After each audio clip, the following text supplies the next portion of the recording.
Well, hello, I'm Bill Steffen, meteorologist for 50 years here in the West Michigan area with a daily forecast update for Saturday, January the 4th.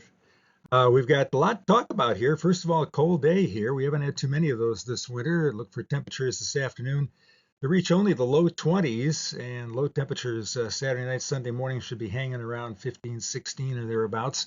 We still have a chance for a few light snow showers during the morning hours here. Those should taper off during the afternoon.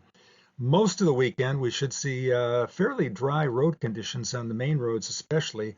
Temperatures are pretty cold, so without the salt and the friction of the car tires, some of those rural roads and sidewalks, parking lots will stay on the icy side here right on through the weekend.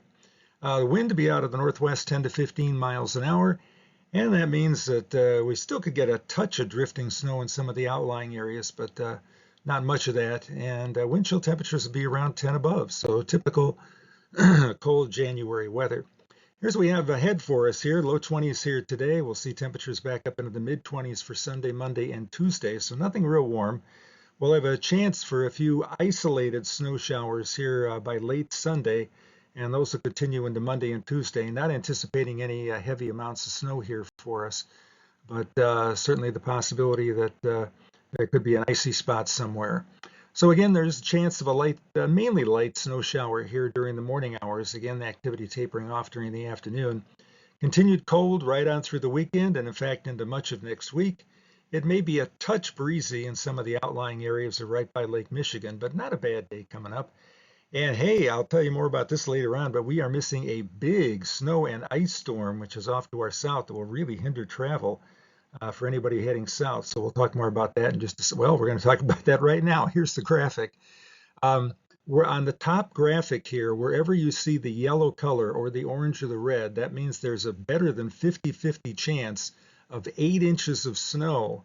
So you can see there's going to be heavy snow falling in Kansas City, St. Louis, over to Terre Haute, Indiana, Dayton, Ohio, Cincinnati. Cincinnati is a hub for Delta, so that will certainly upset travel there.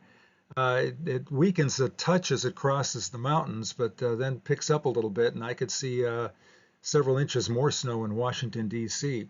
Now, the bottom graphic here represents the amount of actually, it represents the probabilities of at least a quarter of an inch of ice accumulation. And that runs from southern Missouri, southern Illinois, in through much of Kentucky. And this is going to be a real problem between the snow and the ice. And anybody that wants to head south down I-75 into Cincinnati, or I-65 down through Indianapolis, Louisville, or I-55 down towards St. Louis, I-35 out in the Plain States, it's going to be really tough, slow going there. So beware of the fact that some real travel concerns expected with this storm, but it misses us. We don't get much of anything here. Hey, we're still looking for your pictures. A beautiful picture from up in Old Mission. This is north of Traverse City.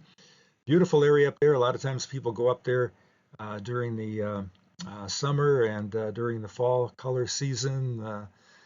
Take a look up there. It's really a pretty spot to be. Daughter number 3 took this picture, and if you would like, you can submit your photo for us to use at bill@billsteffen.com. So check that out. Hey, one more thing. If it isn't big enough that we're celebrating the Lions season and the big game coming up here Sunday night, we have Perihelion Day today, or Perihelion Day. This is the day when the sun is closest to the Earth. When the Earth goes around the sun, it doesn't go around in a perfect circle. It kind of goes around in an oval or an ellipse. And as it does that, it speeds up a little bit when it gets closer to the sun. And it also it changes things just a little bit. So I wrote a post up on that. And if you want to stick around here at my Substack, click on that. And you can read about this, about the days getting longer now and how fast the Earth travels when it goes around the sun. Some interesting facts there that I put together. And that's about Perihelion Day. Help grow my channel. Subscribe to my YouTube channel and at Bill Steffen 616. It is free to do that. We'll have a lot of interesting things there for you in the coming year. And check me out at billsteffen.com. Thanks so much for checking us out here, and have yourself a great weekend.